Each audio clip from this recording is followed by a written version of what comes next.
Hello everyone, today I'll teach you how to carve permanent maxillary right canine. But before that, we should know all the dimensions for the maxillary canine. So cervico-incisal length of crown is 10 mm. Your length of root is 17 mm. Mesiodistal dimension is 7.5 mm. And at the cervix, it is 5.5 mm. Then your labiolingual dimension, it is 8 mm. And at the cervix it is 7 mm. Then curvature of cervical line, this part it is 2.5 mm on the mesial aspect. Then from the distal aspect it is 1.5 mm. So before carving we should know the important points for the labial aspect. You can see your mesial slope and distal slope. Mesial slope is smaller than your distal slope. Then you can see the two contact areas. This is your mesial contact area and this is your distal contact area. So mesial contact area is between middle and incisal third, and your distal contact area is at the center of the middle third. Then you can see middle labial lobe is well developed. Then you have your root. The root is slender in shape with bluntly pointed apex. Then you have your lingual aspect. From the lingual aspect, you can see the root and the crown is narrower. Then also you can see two fossas. As you can see, this is your mesial side because you can see the mesial slope is smaller than the distal slope. So this is your mesiolingual fossa. This is your distolingual fossa. This is your lingual ridge. Then you have your mesial marginal ridge, distal marginal ridge, mesial cusp ridge, distal cusp ridge. Then you can see this part is your cingulum and this is your root. Then from the mesial aspect you can see the crown is wedge shaped. So from the lingual outline you can see convexity, then straight line, again convexity. And as your middle labial lobe is well developed, you can see the convexity if you see from the mesial aspect your labial outline. Also, this is your root, which is slender with bluntly pointed apex. One more important point is there are developmental depressions. So if we compare it with distal developmental depression, this is more pronounced as compared to the mesial developmental depression which is present on the root. Then you can see your distal marginal ridge from the distal aspect, and from the incisal aspect you can see a cusp, a cingulum, you can see marginal ridges, then you can see the fossa. And one more important point that you have to remember is that a line bisecting your cusp from the mesial aspect is little labial to the line bisecting your root from the mesial aspect. So these are the few important points that you should remember for your permanent maxillary canine. So what you have to do, you have to write labial, mesial, lingual and distal side like this. So this is your mesial side and this is your distal side. And over here you can see I have marked the outline, the labial outlines. So this is my mesial slope, distal slope, my mesial outline and my distal outline. Also I have made one center, in the center I have made one line to see where my cusp tip lies. So I'll start with the carving. So remove the extra wax from the sides.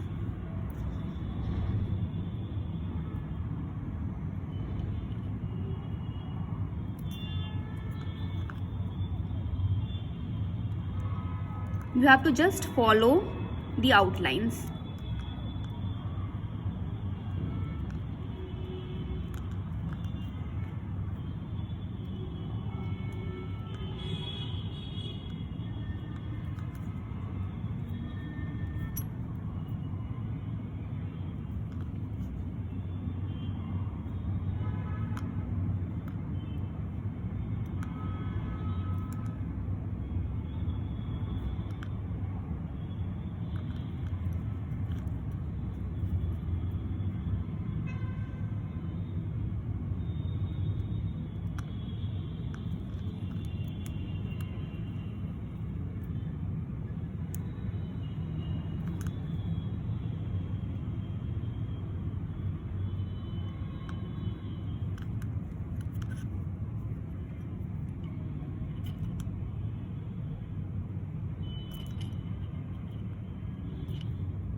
So like this, you can see I have made the outline, the labial outline from the mesial side also and from the distal side also. And you should remember your dimensions. Cervicoincisal length of crown is 10 mm and mesiodistal it is 8 mm, this part. Now in the second step, you have to remember that you have to carve the middle lobe. So middle labial lobe is present over here. So what you have to do, you have to make it like a slope so that middle labial lobe becomes prominent.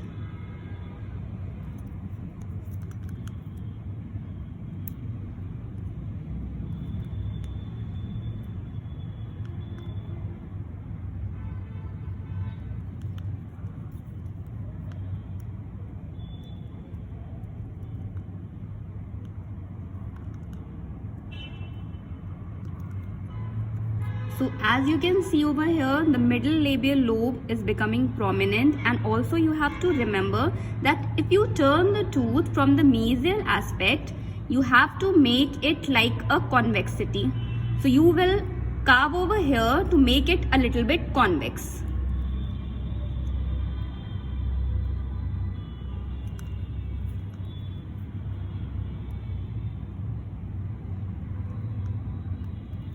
So you can see a convexity over here.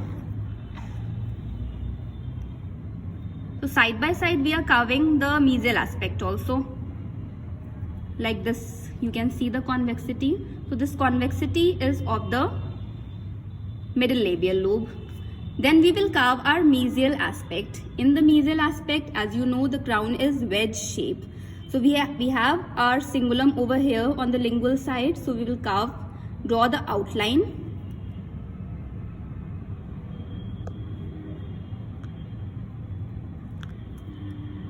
Canine has a prominent cingulum, so we will keep it prominent and we will carve our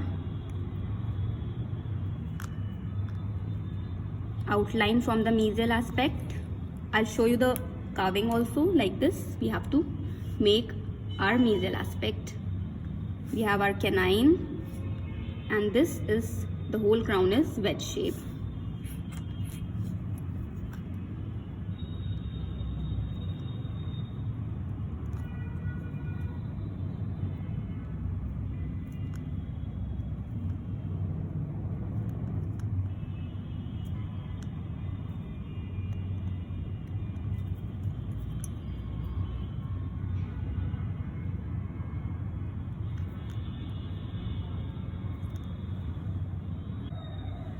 Okay, after carving your labial outline and your mesial aspect, what you have to remember that when we are carving our lingual aspect, we have to make a fossa. In the fossa, make the shape like this. Follow the slopes and the ridges. So these are your marginal ridges, these are your cuspal ridges. So you can refer to part 1 to understand the details of the lingual aspect. So this is your fossa, and fossa means depression. So you have to follow this shape while making the fossa. So you can see with the carver I have made the shape, and then I have removed a little bit of wax from the fossa because the fossa is a depression. Then just polish this area. Okay, after making the fossa, what you have to do, you have to give a little bit of lingual convergence. So don't touch the labial outline that you have drawn over here. Make the lingual convergence like you have done in your central incisor. You can also refer to the video to see how we have done lingual convergence in the central incisor, and you can make it over here. So make it a little bit round. Then after that, make the outline of the root. The root is little bit slender with bluntly pointed apex. So our root is 17 mm. So I have made the outline from all the sides. You can see from the mesial aspect also, from the lingual aspect also, and from the distal aspect also. So that means this part is your extra wax. So we will remove the extra wax and we will make it round.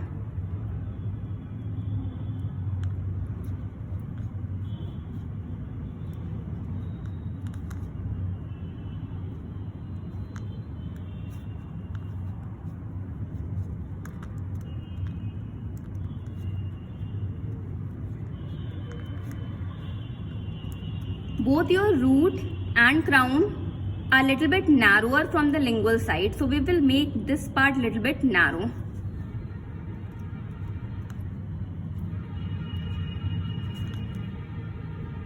So as you can see, I'm removing all the extra wax from the sides, and I'm making the root round.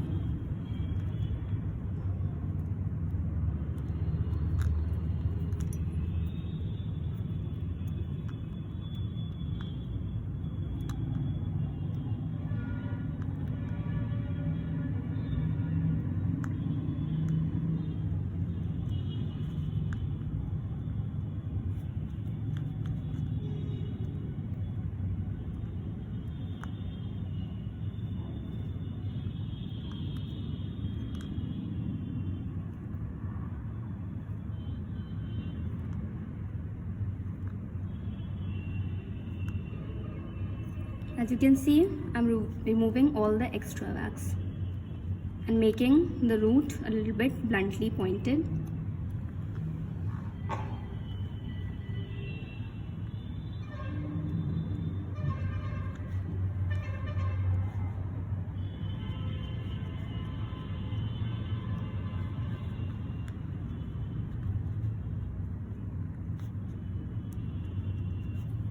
While you are carving the root, keep polishing it so that it becomes smooth. So I'll polish it. Okay, once you have carved the tooth and polished your root, what you can do, make the cervical line. So as you all know, from the mesial aspect, curvature of cervical line is 2.5 mm, and from the distal aspect it is 1.5 mm. So I've already made the curvature and made the cervical line. So you have to just merge the crown and the root. Now what you have to do after doing this carving, we have to make developmental depression on the mesial and the distal side. So developmental depression on the distal side, it is more pronounced. So you have to make it like this.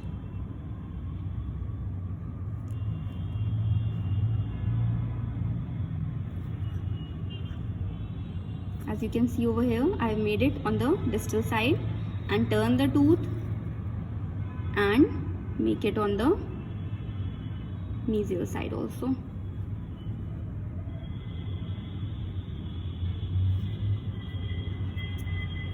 Now in this tooth, you can see the middle labial lobe also like this.